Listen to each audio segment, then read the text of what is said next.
Alors que notre société connaît une succession de crises financières, sociales, aujourd'hui sanitaires, demain climatiques, elle est aussi confrontée à une crise de confiance des consommateurs, des citoyens pour nos institutions, nos élus, nos entreprises, nos marques.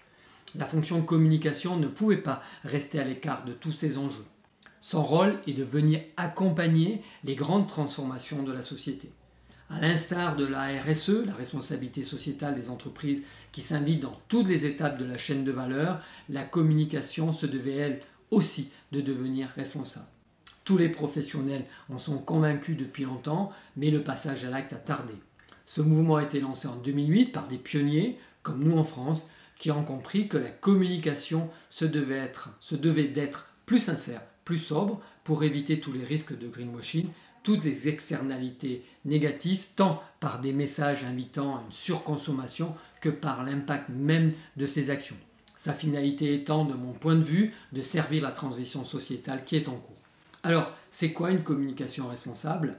Comme l'écrivaient en 2009 les auteurs du premier livre de référence sur la communication responsable, Alice Audouin, Anne Courtois, Agnès Rambaud-Paquin, la communication responsable, c'est une communication qui évalue les conséquences environnementales, sociales et sociétales des moyens qu'elle met en œuvre et des messages qu'elle élabore et qui les pilote de façon responsable. Elle privilégie les moyens éco-conçus, n'utilise des arguments écologiques que lorsque cela se justifie et refuse la promotion de comportements qui impacteront négativement sur la qualité de notre environnement.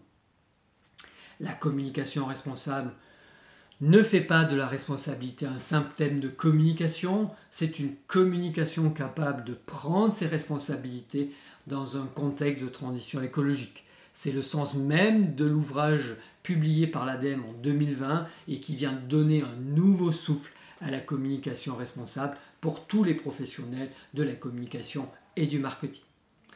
La communication responsable intègre la communication sur les enjeux et les engagements des organisations en matière de développement durable et de responsabilité sociétale des entreprises, la RSE. Ça intègre aussi l'éco-communication qui vise à réduire les impacts liés au métier, consommation des ressources naturelles par exemple. C'est aussi l'authenticité des messages, la transparence des processus de communication, le respect des parties prenantes ainsi que le rôle de la communication dans la promotion d'une certaine vision de la société.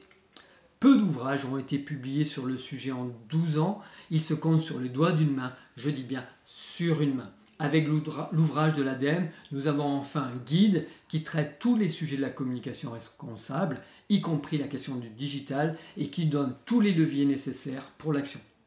Et je conclurai avec les propos de Thierry Libert, expert en communication des organisations, conseiller au Comité économique et social européen, qui a écrit la préface du livre. En somme, ce qui est demandé à la communication, ce n'est pas seulement de promouvoir une organisation, ses activités, ses produits, c'est de contribuer à l'événement d'une société nouvelle, davantage en phase avec les limites de croissance de notre planète, de remettre du sens au cœur des dispositifs de communication. Un réel défi que nous avons relevé dès 2006 et que nous continuons à porter parce que cela fait partie de notre mission. C'est aussi maintenant un peu la vôtre.